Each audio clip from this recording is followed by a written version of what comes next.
Hey there, Trailblazers, I hope you guys are all doing well. So the beta for the version 3.0 update has just gone live a few hours ago. And we have finally received the full kit information for both of the upcoming characters, which are TRIBBIE, whose banner is expected to go live in the first half of version 3.0, and also LIGHTCONE, whose banner is expected to go live in Phase 2 of the update. For today's video, I'll only go over TRIBBIE's kit, but I'll also be making a follow-up video right after this one which goes over the full kit for LIGHTCONE as well.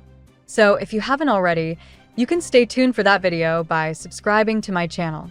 But before we begin, do you want to pull for new upcoming characters, but you find the in-game prices too expensive? Well, you're in luck. LDShop.gg provides you with a big 13% discount on every top-up compared to the in-game prices. LD Shop includes support for all the big mobile games like Genshin Impact, Honkai Star Rail, PUBG Mobile, and Mobile Legends. Let's try to buy an Express Pass from LD Shop for $4.59, which costs about $5 in-game for comparison. Just enter your server and UID and your purchase should be sent straight to your in-game account. After just waiting a couple of minutes, I received my Express Pass top-up. LD Shop is also currently offering an exclusive limited-time New Year's bundle for only 17% off.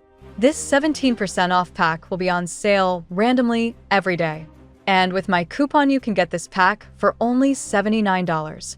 And along with this, if you use my coupon code from the link in the description and pinned comment, you'll get an extra 5% off coupon.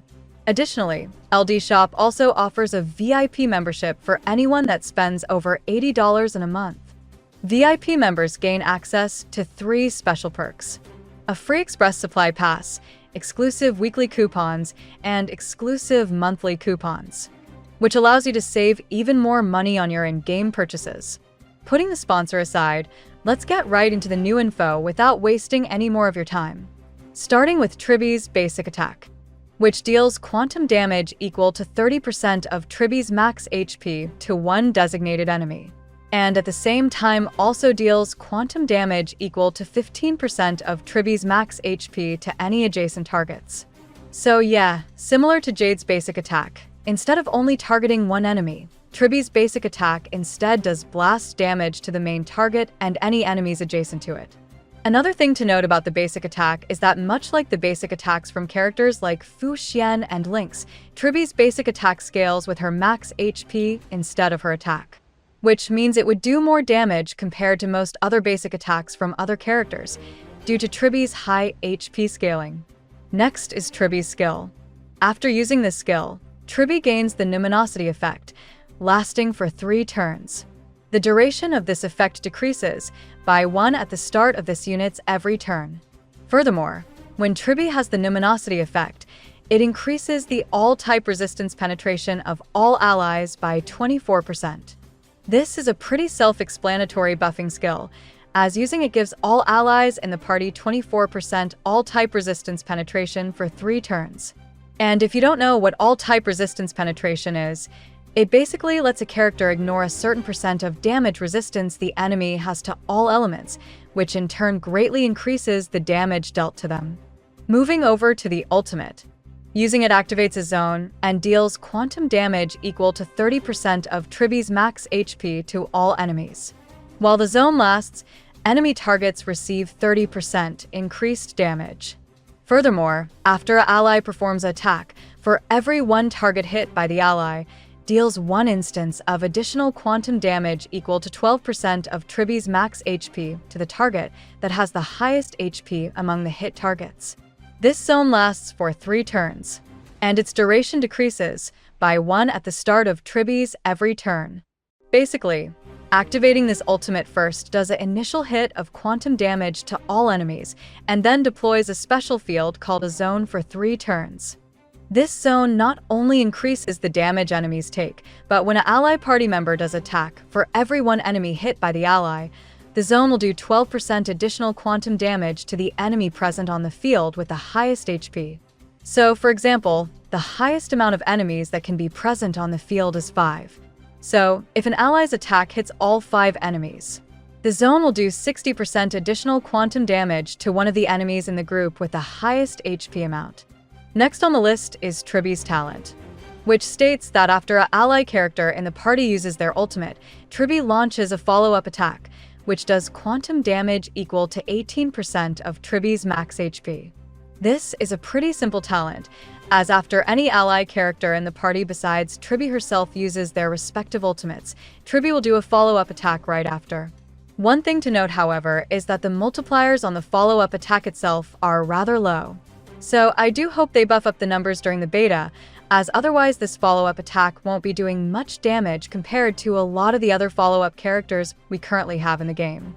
The last of the basic abilities is TRIBBIE's technique, which is also pretty simple, as using it makes TRIBBIE gain the numinosity effect from her skill upon entering battle, which, like the effect applied from the skill, also lasts for 3 turns.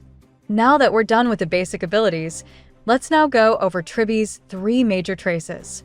Starting with her first trace, which is pretty basic, as it just regenerates 48 energy for TRIBBIE at the start of the battle. Moving over to the second trace, which states that while the zone from her ultimate lasts, TRIBBIE's max HP increases by an amount equal to 9% of the sum of all ally characters' max HP. So, if you have the maximum 4 characters in the party, including TRIBBIE herself, she gains a 36% increase in her max HP while her ultimate zone is active. Lastly, there is TRIBBIE's third and final trace, where after using the follow-up attack from her talent, it increases the damage dealt by TRIBBIE by 72%. This effect can stack up to 3 times and lasts for 3 turns. So basically, if TRIBBIE launches her follow-up attack up to 3 times, she can gain a pretty sizable 216% increase in damage. The only problem with that, however, is that you need to use other characters' ultimates to trigger TRIBBIE's follow-up attack in the first place. So you need to run her with units that have low energy costs and high energy regeneration to get the maximum value from this third trace.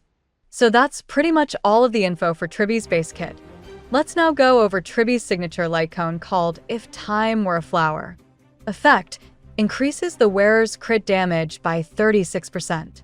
For every 1 enemy target hit by all ally targets, the wearer gains 1 stack of presage, stacking up to 60 times. After the wearer uses their ultimate, consumes all presage. For every 1 stack consumed, regenerates 0.3 energy and increases all allies' crit damage by 1%, lasting for 3 turns. When entering battle, the wearer gains 60 presage stacks and regenerates 30 energy. So basically, this LIGHTCONE first gives the wearer a permanent 36% crit damage boost upon equipping it, and additionally for every 1 enemy hit by an ally. The wearer gains a special stack called Presage, which stacks up to 60 times. All Presage stacks are consumed after the wearer uses their ultimate, and for every 1 stack that is consumed, it regenerates 0.3 points of energy and increases the crit damage of all party members by 1%. So, assuming you consume all 60 stacks with this LIGHTCONE, you can gain a maximum of 18 points of energy and 60% crit damage for all allies in the party. So, in order to use this LIGHTCONE to its full potential, you need to run a team with characters that have AoE or blast attacks to quickly gain the maximum 60 presage stacks, and additionally the wearer that has the LIGHTCONE equipped needs to have a very quick ultimate uptime to consume said stacks in order to activate the LIGHTCONE's buffs. So units like Sparkle, for example, can utilize this LIGHTCONE to a pretty good extent, since her ultimate has very quick uptime. And also her best teams are with characters that have very decent AoE like Dan Honkai. However, for other support units, other types of Harmony LIGHTCONEs will still be better in my opinion. Lastly, let's briefly go over TRIBBIE's EIDOLONS before wrapping up this video. E1, the additional damage dealt by the zone increases to 120% of the original damage. When the zone deals additional damage, it will additionally deal 1 extra instance of additional damage. E2, while the zone lasts after ally targets attack enemies, additionally deals true damage equal to 24% of the total damage of this attack to the targets that have been dealt additional damage by the zone. E4, while numinosity lasts, the damage dealt by all allies ignores 18% of the target's defense. And finally, E6 increases the damage dealt by the talent's follow-up attack by 729%. So that's basically all of the new info that we have on TRIBBIE's full kit. If you enjoyed this video, feel free to give it a like. And also don't forget to subscribe to my channel to keep yourself up to date with all the latest HSR news and information. That's it for now, so I'll see you in the next video.